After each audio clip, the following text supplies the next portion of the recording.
우리가 하나님을 떠나서 있다 할지라도 하나님 우리를 향하여 길이 참사 우리를 향한 사랑을 나타내 주시는 참 좋으신 하나님됨을 믿습니다.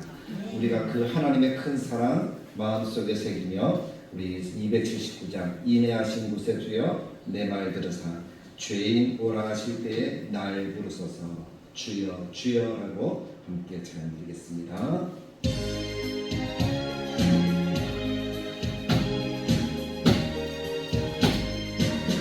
인내하신 곳에 주여 인내하신 곳에 주여 내가 리오니 죄인 오라실 때에 날 부르소서 주여 주여 주여 내가 리오니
죄인 오라 하실 때에 날 부르소서라는 주님의 큰 사랑 우리가 늘 마음속에 새기면서 살아가면 하나님 우리에게 평강과 하나님의 복과 응답을 더하시는 그런 삶이 될 줄로 믿습니다.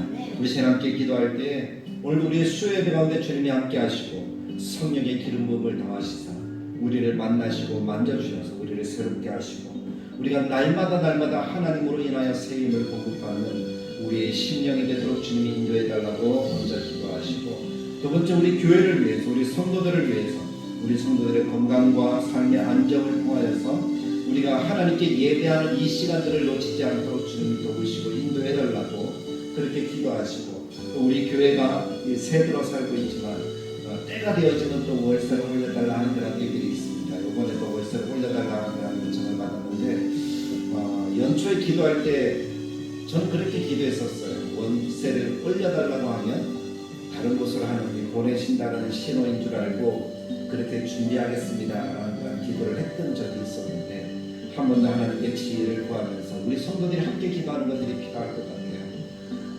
제 마음만 드는 것이 아니라 성도들이 같이 동의가 되어지면 그랬으면 하는 그런 바람들이 있고 그래서 하나님이 더 크게 우리 교회를 부흥케 하시고 역사하시는 그런 은혜들을 우리가 같이 누려나가는 우리 교회가 되었으면 참으로 좋겠습니다. 그래서 그런 마음들로 우리 교회를 위해서 기도하시고 세 번째는 이 나라 민족 참 많이 어지럽잖아요. 그렇게 어지러운지 그게 뭐 중요한 건지 서로 물고 뜯으면서 그렇게 싸우는 그런 모습들이 참 보기가 힘듭니다.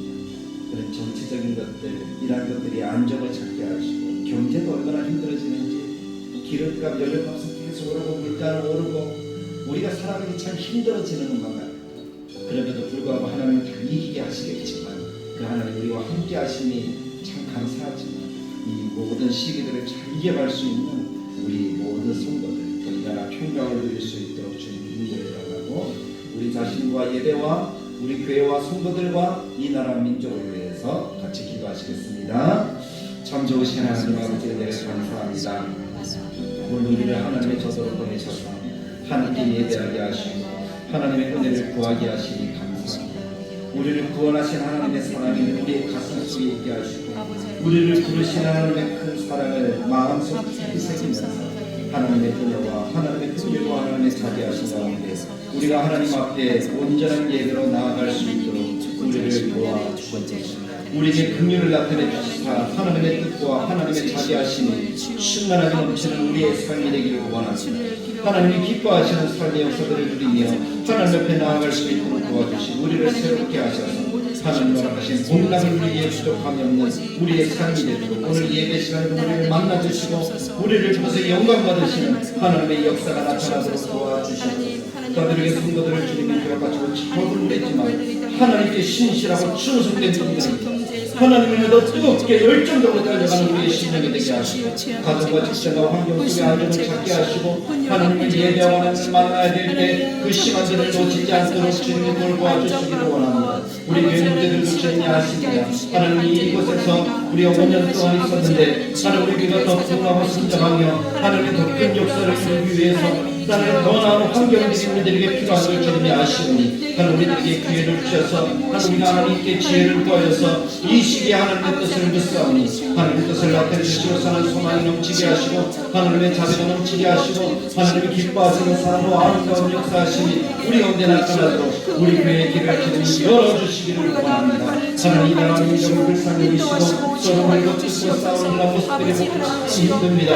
하나님 서로가 서로를 위하고 함께하시는 나라 그래서 하나님께서 허락하신 복음의 역사를 통하여 부흥케 하시고 성장케 하시고 번영케 하신 은혜들을 기억하며 하나님이 복음의 강국 성교의 강국이 되어서 이 땅에 이 지구상에 하나님께서 허락하신 아름다운 나라를 세워가기에 부족함이 없는 그러한 조국 대안이 되도록 주님이 도와주시고 하나님께서 허락하시는 평강과 안정이 있고 물가는 오르고 여러가지 힘든 일들이 참 많이 있지만 이 시기를 넉넉히 이겨나갈 수 있는 그런 은혜들을 또 우리들이 나타내 주시기를 간절하게 소망하고 하나님의 은혜를 더하시고 평강을 더하시고 하나님의 뜻 가운데 하나님을 구제하는 가운데 이 나라의 그리스도인들이 온전하게 세워지며 기도와 복음으로 하나님께 나아갈 수 있도록 이 땅 가운데 하나님의 영광을 나타낼 수 있도록 주님 도와주시고 인도하여 주옵소서. 오늘도 주님께서 베푸신 은혜와 사랑으로 우리를 풍성케 하시고 풍족케 하시고 하나님 영광을 나타내는 거룩한 이 시간 되도록 주님이 함께하여 주시옵소서. 하나님으로 영광 받아주시기를 간절하게 바라올 때에 우리 주 예수님의 이름으로 기도드리옵나이다. 아멘. 하나님의 말씀을 보도록 하겠습니다. 하나님의 말씀을 로마서 2장 12절부터 16절 로마서 2장 12절부터 16절까지의 말씀입니다.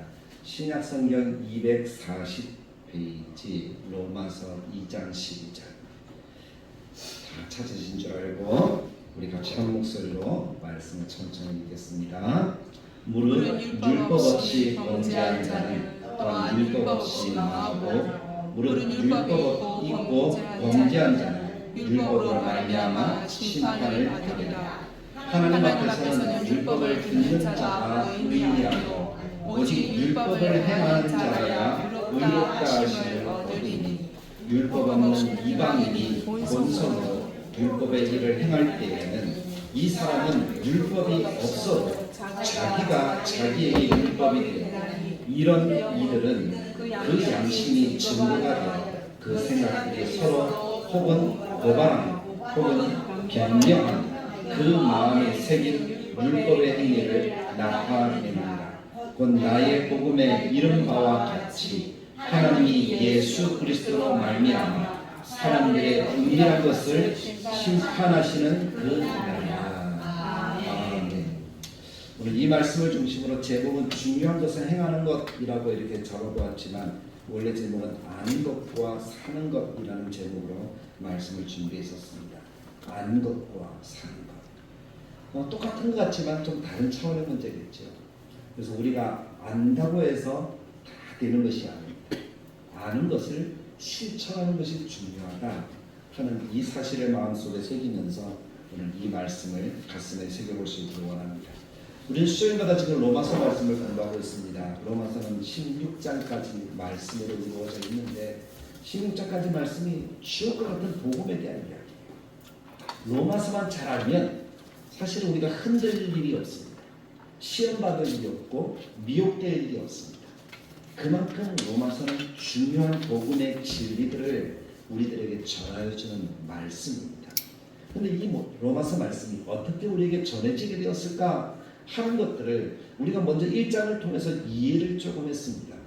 사실 우리는 주일 오후 예배 말씀을 통해서 신약 성경이 어떻게 정리가 되어지고 또 언제 성경들이 기록되기 시작했고 어디에서 어느 시점에서 그 말씀들이 나왔는가를 배우고 있잖아요. 아마 한 2주만 더 배우면 신약 성경 모든 성경이 언제 다 기록됐는가를 우리 아마 들을 수가 있을 것입니다. 근데 오늘 듣는 이 로마서 말씀은 바울이 3차 전도 여행 때 고린도 교회에서 예루살렘으로 가는 길 가운데 이 말씀을 기록하고 있다는 거예요. 이 고린도 지역에서 자기가 예루살렘에 가면 사실은 바울은 3차 전도 여행을 끝으로 붙잡히게 되어져요. 붙잡히게 되어지면 사도 바울의 생명이 어떻게 될지 몰라요. 많은 예언자들이 바울에 대해서 이야기하기를 가면은 결박될 거야. 가면은 심판을 받을 거야. 죽을 수도 있어. 그런 이야기들을 많이 했었거든요. 그러니까 바울이 사실 예루살렘에 가는 것은 어떻게 보면 모험이에요. 자기가 특별한 결단이 아니면 예루살렘에 가지 않는 것이 어찌 보면 바울 개인에게 있어서는 나을 수도 있습니다. 그러나 바울에게는 분명한 목적이 있었잖아요. 왜 예루살렘에 가야 했죠? 각 교회들이 예루살렘 교회를 돕기 위한 헌금을 가지고 그 헌금을 전달하기 위해서 가야 했습니다. 그리고 하나님의 말씀에 자기는 예루살렘에 가더라도 죽지 않으리라는 분명한 확신이 있었습니다. 왜냐하면 하나님께서 바울에게 말씀하여 주실 때 뭐라고 말씀하셨습니까? 네가 이곳에서 복음을 전했던 것처럼 예루살렘에서도 전할 것이고 어디까지 가서 복음을 전하겠다? 로마까지 가서 복음을 전하겠다. 하나님이 그렇게 확신을 주셨습니다. 바울은 그 확신이 있는 거예요. 그래서 예루살렘으로 가는 길 가운데 로마에 가게 되어질 것을 생각하면서 로마 교회에 보내는 편지가 로마서라는 거예요. 근데 그 당시에 사실 브리스길라와 아굴라 같은 사람은 2차 전도 여행 때 바울을 만나서 에베소 교회를 같이 개척하잖아요. 그리고 바울이 에베소 교회를 떠나서 이 3차 전도 여행을 마무리할 쯤 돼서 사실은 브리스길라와 아굴라는 성경에는 기록되어지지 않지만 로마로 들어갔습니다. 그래서 로마로 들어가서 원래 로마에 있던 사람이거든요.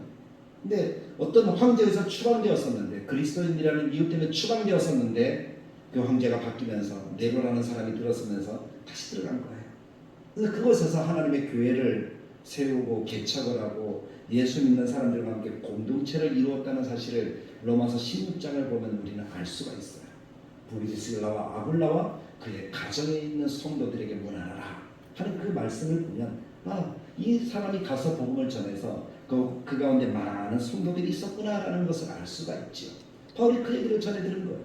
그래서 로마에 있는 성도들에게 복음을 전하기 위해서 편지를 써서 복음을 전한다기보다 그것도 목적이 있지만 또 다른 목적은 자기가 이제 로마를 거점으로 삼아서 다시 서쪽으로 그러니까 쉽게 말해서 우리가 이야기하는 땅끝이라고 이야기되어지는 스페인이라는 곳에 가서 복음을 전하고자 하는 그 일들을 이루기 위해서 로마교회 너희들이 나를 좀 도와서 그것으로 보내달라라는 요청을 하기 위한 편지가 사실 이 로마서예요. 그러면서 로마교회에 저희가 전해줄 수 있는 것은 복음밖에 없으니 바울이 이 복음의 진수 그것을 기록을 해서 로마교회에 보낸 거예요. 아직 한 번도 가본 적은 없지만 한 번도 로마교회 성도들을 만나본 적은 없지만 그곳에 있는 많은 사람들 16장을 읽어보면 최소한 16가정 정도는 사도 바울이 알고 있었던 것 같아요. 그 사람들에게 문안하면서 이 사람들을 중심으로 해서 지금 교회에 복음의 진수. 근데 바울이 왜 복음만 전하고 있습니까? 사실은 바울은 말을 잘하는 사람이잖아요. 똑똑한 사람이잖아요. 근데 아델이라는 지역에서 바울이 토론을 통해서 예수님을 전해보려고 했지만 말로서는 복음을 전할 수가 있다 없다. 바울이 얻은 결론이 뭡니까? 없다는 거예요. 아무리 말을 잘해도 사실 복음을 전하기가 쉽지 않습니다. 왜냐하면 세상에는 나보다 똑똑한 사람이 더 많으니까요. 세상의 지식이 이미 단단하게 기초가 쌓인 사람들은 복음을 전하면 잘 듣지를 않습니다. 이건 자기가 가진 것이 전부니까. 그것이 진리니까. 복음은 또 다른 사람이 이야기하는 진리일 뿐이지 자기와는 관계없다고 생각합니다. 그것을 적절히 깨달은 바울이 고린도에 가면서 뭐라고 결단했어요? 나는 이제 십자가와 복음 외에는 전하지 않겠노라고 결단을 하는 거예요. 그래서 어떻게 합니까? 고린도 이후부터는 바울이 전하는 것은 예수님의 죽으심과 십자가 지심과 예수님의 부활하심, 그 부활을 믿는 구원에 대해서만 바울을 강조하면서 복음을 전했던 거예요.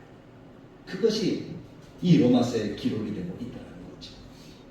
그 목적을 가지고 그래서 바울은 1장 말씀부터 복음이 무엇이다 하고 강조를 하면서 설명을 하고 있습니다. 한번 들었잖아요. 그래서 바울이 이 로마서에 있는 교회들에게 편지를 쓰면서 그래서 자기 자신의 정체성에 대해서 이야기를 하면서 나는 복음을 위해 선택된 사람이다. 그래서 복음을 전하기 위해서 택함받은 사람이라서 내가 너에게 복음의 빚진 자의 심정으로 이 복음을 너희들에게 제시한다. 이 복음은 하나님이 주신 은혜로서 차별이 없는 구원이다. 하나님 누구나 다 구원받기를 원하십니다. 그러나 구원을 얻는 것은 하나님의 소원임에도 불구하고 사람들이 구원을 얻지 못하는 길로 나아갔다. 그것이 바로 죄라는 것이다. 1장에서 쭉 얘기하는 거예요. 그 죄의 핵심이 뭡니까? 하나님이 받으셔야 될 영광을 무엇과 바꿔버렸다고요? 사람들은 피조물과 바꿔버렸다고요. 그래서 피조물에게 영광을 돌리는 거예요. 그래서 큰 나무를 갖다 놓고 아이고 하나님, 그걸 보고 하나님이라고 하는 거예요. 자기들 마음속에 하늘을 바라보면서 태양을 바라보면서 아이고 하나님 하고 그러는 거예요. 그것이 하나님이라. 근데 진짜 하나님이 그 모습을 보면 어떨까요? 얼마나 속상하겠습니까? 사람도 하나님이 만드셨고 자연 만물도 하나님이 만드셨는데 그것을 하나님처럼 섬기니까 하나님께 드려야 영광을 그들에게 다 돌리니까 이것이 얼마나 큰 죄인가 하는 것을 바울이 하니까 이 뒤바뀐 영광 이것이 우리들에게 너무나 큰 죄다. 그 죄로 인해서 우리는 하나님의 진노의 심판을 받을 수밖에 없다. 그 진노의 심판을 받는 사람들을 그 죄에 하나님을 버려두셨다. 그래서 죄는 하나님의 진노를 받을 뿐만 아니라 하나님께 버림당하는 것임을 강조하고 있습니다. 버림당하는 사람들의 삶의 모습이 무엇입니까? 1장 29절부터 31절까지는 버림당한 사람들의 죄의 모습을 이야기합니다. 한번 한 장 넘겨서 한번 보십시오. 1장 29절. 아주 중요한 이야기예요. 이것을 우리가 분명히 알아야 돼요. 우리 자신의 모습입니다. 제가 천천히 한번 읽어봅니다. 모든 불의, 추악, 탐욕. 탐욕이 없는 사람이 없잖아요. 악의가 가득한 자, 시기. 참 모든 사람들이 다 시기 질투가 있잖아요. 살인, 분쟁, 사기, 악독이 가득한 자요. 수근수근하는 자요. 수근수근 안 해본 사람이 있습니까? 없습니까? 아무도 없잖아요. 비방하는 자요. 비방하는 사람이 어디 있습니까? 하나님께서 미워하시는 자요, 능욕하는 자요, 교만한 자요, 자랑하는 자요. 자랑하기 싫어하는 사람 또한 없죠. 악을 도모하는 자요, 부모를 거역하는 자요. 현대사회의 모습이잖아요. 우매한 자요. 우매하다는 것은 어리석다는 거죠. 어리석은 것이 무엇입니까? 하나님을 모른다는 거예요. 배약하는 자요, 무정한 자요. 현대가 얼마나 무정한 사회인지 한번 보십시오. 무자비한 자라. 이렇게 하나님이 내버려 두셨다. 결국 이 결과가 뭡니까? 자기 사랑, 자기 중심이에요. 모든 사람들의 모습인 거예요. 근데 이 모습은 하나님을 알든 하나님을 믿든 하나님을 모르든 모든 사람의 모습이 다 드러나는 모습이다. 이 죄 때문에 우리가 하나님의 진노를 받는 거예요. 그래서 하나님의 도우심과 은혜와 구원이 필요하지 않은 사람은 세상에 한 사람도 없다라는 것입니다. 아멘. 그래서 더 나아가서 2장에 보면 남을 판단하는 사람. 이 이야기는 하나님을 안다고 하는 사람들이 자기 자신을 돌아보지 못하고 남을 판단하는 거예요. 판단은 하나님께 있습니다. 아멘. 하나님의 일. 그래서 어떤 경우에 있어서도 사실 우리는 사람을 판단해서 안 돼요. 저 사람 구원받았어. 저 사람 구원받지 못했어. 우리가 그렇게 할 수 있습니까? 없습니까? 없어요. 없죠. 저 사람 죄인이야. 우리가 그렇게 할 수 있습니까? 없습니까? 없습니다. 없어요. 나도 죄인인데요. 그렇지 않습니까? 우리를 판단하면 안 돼요. 있는 모습 그대로 보면서 동일하게 구원받을 하나님의 백성으로 보면서 그 사람을 사랑하는 것이 성경의 진짜 진리입니다. 그것이 우리의 삶의 모습이어야 한다는 것입니다. 아멘. 그것을 깨닫게 하기 위해서 하나님이 무엇을 주셨습니까?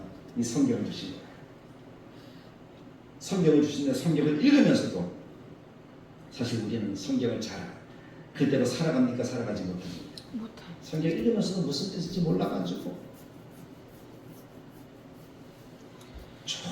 너무 두꺼워서 그런가요? 너무 내용이 많아서 그런가요? 그래서 쉬운 성경도 많이 나오고 그래도 몰라. 그래도 몰라. 저도 한때는 많이 읽을 때는 1년에 12번 정도 읽기도 했었어요. 그래도 잘 모르겠더라고요. 그래도 잘 모르겠어요. 솔직히 목사의 고백입니다. 목사도 성경을 100% 다 알지 못합니다. 근데 하려고 열심히 노력을 해요. 그럼에도 불구하고 그 아는 만큼 그 아는 것에서 만분의 1도 제대로 살지 못하는 것 같아요. 그것이 오늘 우리들의 모습은 아닌지 오늘 사도 바울은 우리들에게 그렇게 이야기를 하고 있습니다. 1장부터 나오는 두 구분이 있습니다. 이방인과 유대인. 유대인들이 주로 율법을 먼저 받아서 그들이 안다는 그 이유로 하나로 자기가 성민이다 하는 그런 주장을 하면서 남을 판단하는 일을 많이 했었잖아요. 특히 바리새인들이 그런 모습들이 얼마나 많았는지 몰라요. 나는 잘하는데, 나는 잘하는데. 근데 실제로 예수님의 말씀에 책만 받은 사람들이 누굽니까? 바리새인들이잖아요. 하나님의 진짜 율법의 진수는 알지도 못하면서 겉만 번지르르하게 하는 그런 삶의 모습, 외식한다라고 책망을 받는 사람들. 그 사람들의 모습이 바리새인들의 모습이었습니다. 사실 유대인들의 모습이 그랬어요. 그러니까 그 유대인들이라는 말은 우리 시대로 표현하면 먼저 예수 믿은 우리들의 모습이라고 생각하시면 됩니다. 먼저 예수 믿어서 10년, 20년 성경도 한 번, 두 번 읽고 설교도 많이 듣고 그래서 조금 알기 때문에 스스로 어떤 생각이 들어요? 나는 예수 믿어서 구원받았다. 나는 괜찮아. 그런 마음이 들으면서 또 다른 생각은 뭡니까? 안 믿는 사람, 열심히 안 하는 사람은 어때요? 그 사람을 정죄하고 판단하잖아요. 저 사람 오래 다녔다 하면서 왜 저래? 그런 마음들이 누구에게나 다 있는 것 같아요. 그것이 유대인의 모습이에요. 근데 이 유대인에게 하나님이 주신 특권이 한 가지 있는데 그것이 무엇인가 하면 먼저 믿은 사람에게 특권이 뭡니까? 무엇을 먼저 들었다고요? 말씀을 먼저 들었다. 아멘. 성경을 먼저 가졌다. 그것이 얼마나 큰 은혜인지 사실 우리는 깨달아야 됩니다. 아멘. 우리가 성경을 알고 가지고 있다. 이스라엘 백성이다 하는 것은 하나님의 큰 사랑이고 축복이라는 것입니다. 그런데 여기서 깨달아야 되는 거 한 가지 뭔가 하면 깊이 생각해야 되는 한 가지가 뭔가 하면 율법을 알고 성경을 먼저 받았다고 구원받는 것은 아니라는 거예요. 그것이 구원의 조건이 아니라는 거예요. 내가 성경을 하나님의 말씀으로 받을 수 있는 이유는 뭡니까? 내가 누구를 믿기 때문이죠. 예수 그리스도를 나의 구주로 믿기 때문에. 구원은 예수 그리스도를 나의 구주로 고백하고 믿는 그 사람에게 주시는 하나님의 선물이라는 사실을 우리가 기억해야 됩니다. 내가 먼저 믿어서 내가 먼저 성도가 되어서 내가 먼저 교회 다녀서 그것이 아니라는 거예요. 내가 먼저 믿었던 내가 나중에 믿었던 내가 성도인 것은 그 이유는 뭡니까? 누구를 믿기 때문에? 예수님이 나의 구주이심을 믿기 때문이라는 것입니다. 아멘. 근데 우리는 어떻게 생각해요? 내가 먼저 믿어서 율법을 많이 듣고 알기 때문에 당신보다 낫다? 혹시 그렇게 생각하고 있지는 않습니까? 그런 사람에게 하나님이 무엇라고 말씀하십니까? 우리가 오늘 읽은 본문 13절 말씀에 하나님이 이렇게 이야기하십니다. 다시 한번 읽어볼까요? 시작. 하나님 앞에서는 율법을 듣는 자가 의인이 아니요 오직 율법을 행하는 자라야 의롭다 하심을 얻으리. 말씀해 아멘. 주십시오. 율법을 먼저 받아서 율법을 알아서 율법을 많이 들어서 의인이 되는 것이 아니라 어떻게 해야 의인이다라고 주님이 말씀하시고 계신다고요? 행하는 자라야. 정말 중요한 것을 안다면 그대로 살아야 된다는 거예요. 아멘. 바리새인들이 왜 책만 받았습니까? 아는 대로 살지 않았습니까? 제대로 알지 않았습니까? 우리도 주님 앞에 설 때 책만 받는 그 모습이 되는 것은 우리가 많이 알고 많이 듣고 오래 믿었다 하는 그것만 붙들고 있으면 우리는 책만 받는 사람이 될 수밖에 없다는 겁니다. 얼마나 그 아는 말씀대로 살았느냐 하는 것이 성경에서 하나님이 말씀하시는 것이라는 거죠. 야고보도 그렇게 얘기하잖아요. 행함이 없는 믿음은 죽은 믿음과 같다. 행해야 된다는 거예요. 그래서 계시록 1장 3절에도 뭐라고 얘기합니까? 진리의 말씀을 읽고 듣고 행하는 자가 복이 있나니. 아멘. 그렇게 이야기하잖아요. 그렇다고 해서 율법을 행하는 것이 구원의 방법으로 제시되고 있는 것도 아닙니다. 조금 전에 얘기했지만 구원은 예수 그리스도를 구주로 믿는 거예요. 아멘. 그러니까 예수님을 누구로 믿느냐 하는 것이 중요한데 누구로 믿는다고요? 네, 나를 구주. 구원하실 주님으로 믿는 것. 아멘. 그것이 구원이라는 거예요. 그것이 강조점이에요. 그 구원받은 백성은 해야 되는 것이 있다면 첫째는 말씀을 알고 진리를 알아야 돼요. 아멘. 그것 때문에 설교자들이 목사님들이 어떻게 하는 거예요? 성경을 읽고 공부하자고 강조하는 거예요. 10년 동안 예수 믿었는데 교회 다녔는데 성경을 몰라요. 그것도 이상하잖아요. 그게 무슨 말인가 하면 예수 믿는다고 응애하고 태어났어요. 이제 각 예수 믿게 되었어요. 근데 10년이 지났는데 여전히 응애하고 있다는 거예요. 여전히 젖만 먹어야 되는 갓난아기로 있다는 거죠. 바울은 그런 성도들에게 뭐라고 얘기합니까? 단단한 음식을 먹도록 성장해야 된다고 그러잖아요. 그것이 우리 교회가 추구하고자 하는 제자 되는 삶이에요. 아멘. 열심히 자라야 된다는 거죠. 단순히 듣기만 하고 앉아있어봤자 아무 유익이 없어요. 우리가 오히려 듣고 행할 수 있고 진리가 무엇인지 알아서 그 진리대로 살아갈 수 있도록 우리가 힘써 노력하는 것이 성도의 마땅한 삶의 모습이어야 한다는 사실을 기억하십시오. 아멘. 그래서 듣고 행하는 자라야 의롭다 하심을 얻으리니 하고 13절에서 강조하고 있다는 것입니다. 우리도 마찬가지예요.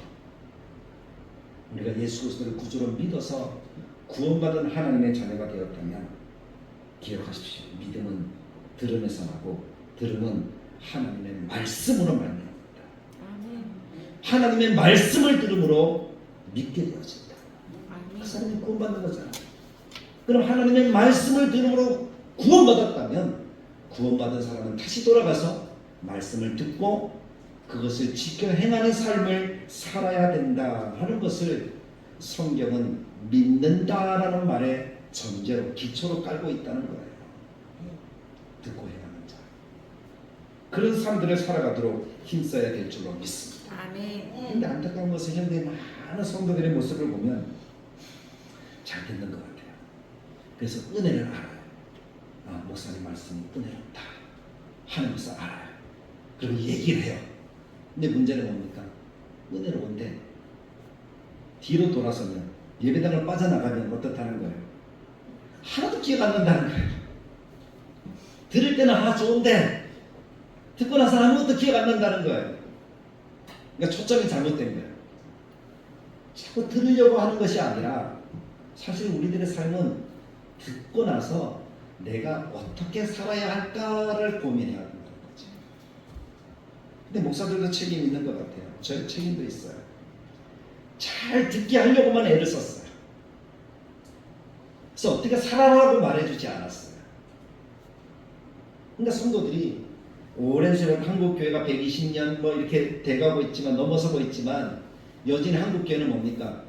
머리만 큰 거예요. 지식만 가득 쌓인 거예요. 그러니까 성도가 5천만 인구에 1,000만 명이 되어진다고 하면 인구의 20%잖아요. 그럼 이 대한민국의 사실은 변해야 돼요. 근데 변하지 않았어요. 우리 세상 물결에 교회가 지금 침노를 당하고 있어요. 얼마나 안타까워요. 지금이라도 늦지 않았거든요. 지금도 10%는 넘어요. 한 700만, 800만 된다고 이야기를 하니까. 그러면 아직도 기회가 있다는 거잖아요. 어떻게 하면 가능하다는 겁니다. 듣고 행하면 된다는 것이죠. 그 삶을 위해서 우리가 희생하는 거예요. 그것이 제자가 되는 거예요. 복음의 순수성을 회복한 제자가 되는 거예요. 그러면 우리가 살 줄로 믿습니다. 아멘. 그래서 은혜 받았다 하는 그 얘기를 하기 전에 내가 어떻게 살지 그것을 고민하십시오. 뭘 먹고 살지가 아니라 이 말씀을 어떻게 내 삶에 실천할지를 고민하면 뭘 먹고 뭘 입고 뭘 마시고 하는 건 하나님이 다 책임져 주십니다.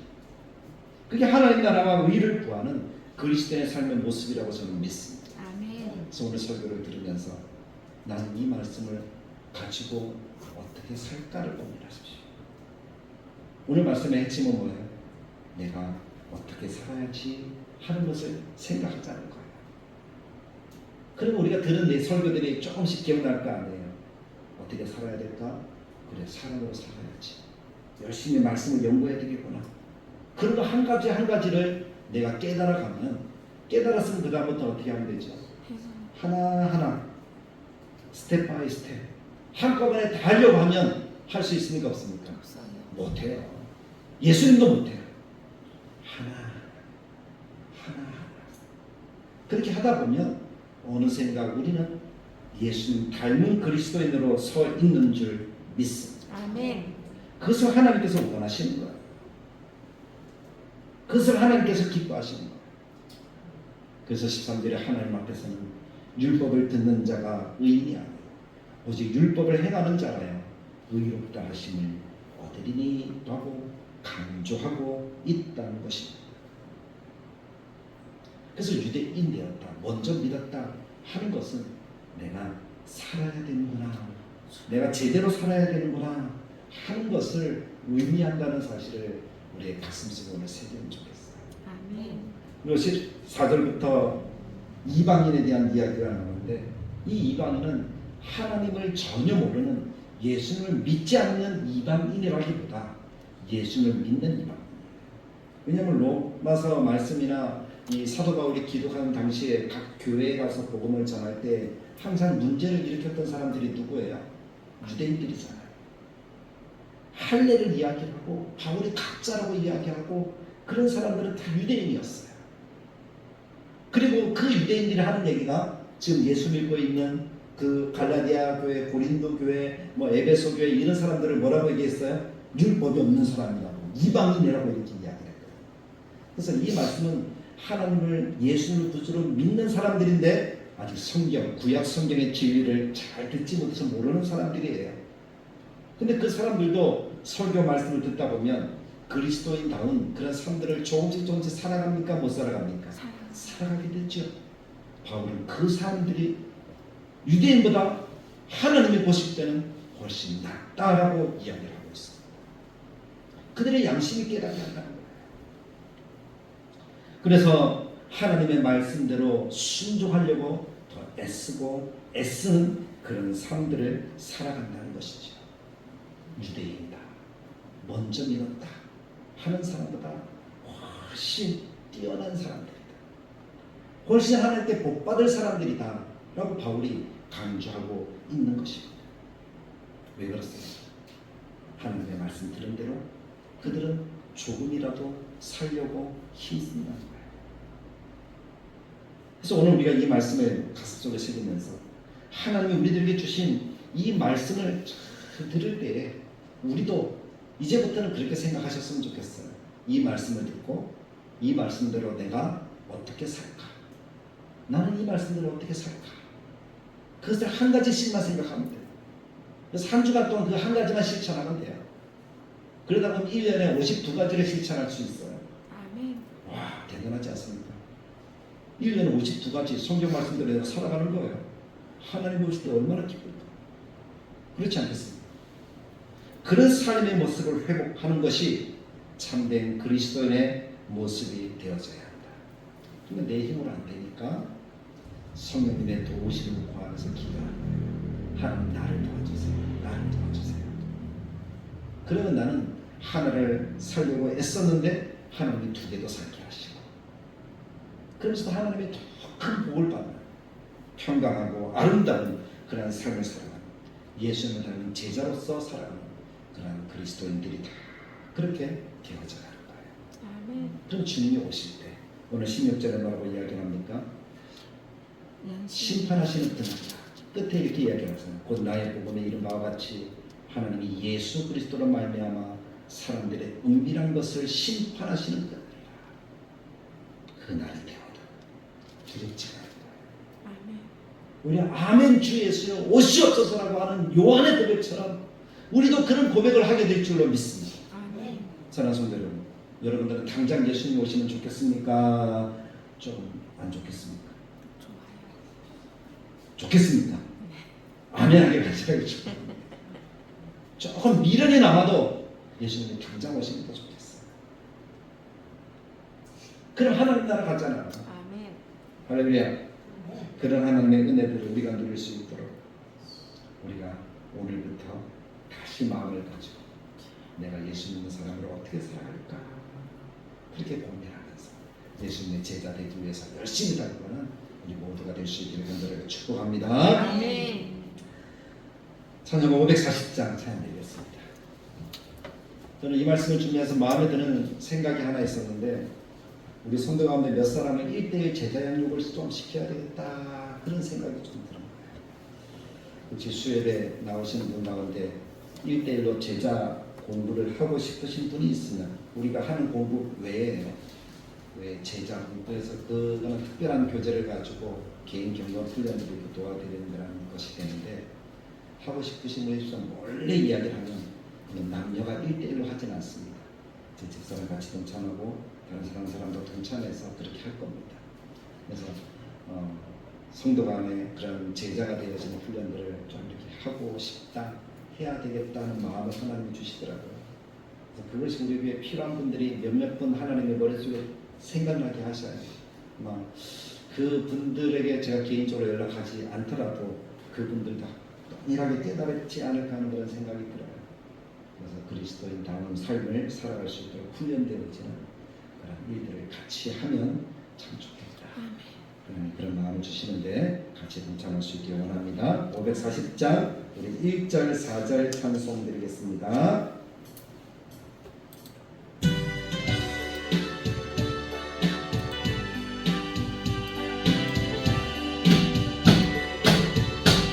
치면서 주의 음성을 내가 들으니 살아간단 말일세.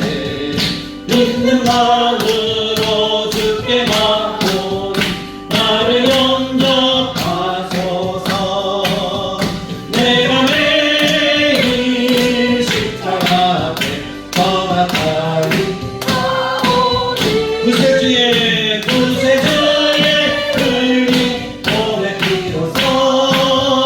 나를 경계하소서. 사절이 구주의 우리 구주의 넓은 사랑을 증량할 자 없으며 주가 주시는 전된 기쁨도 헤아릴 수 없고 아멘. 내가 믿는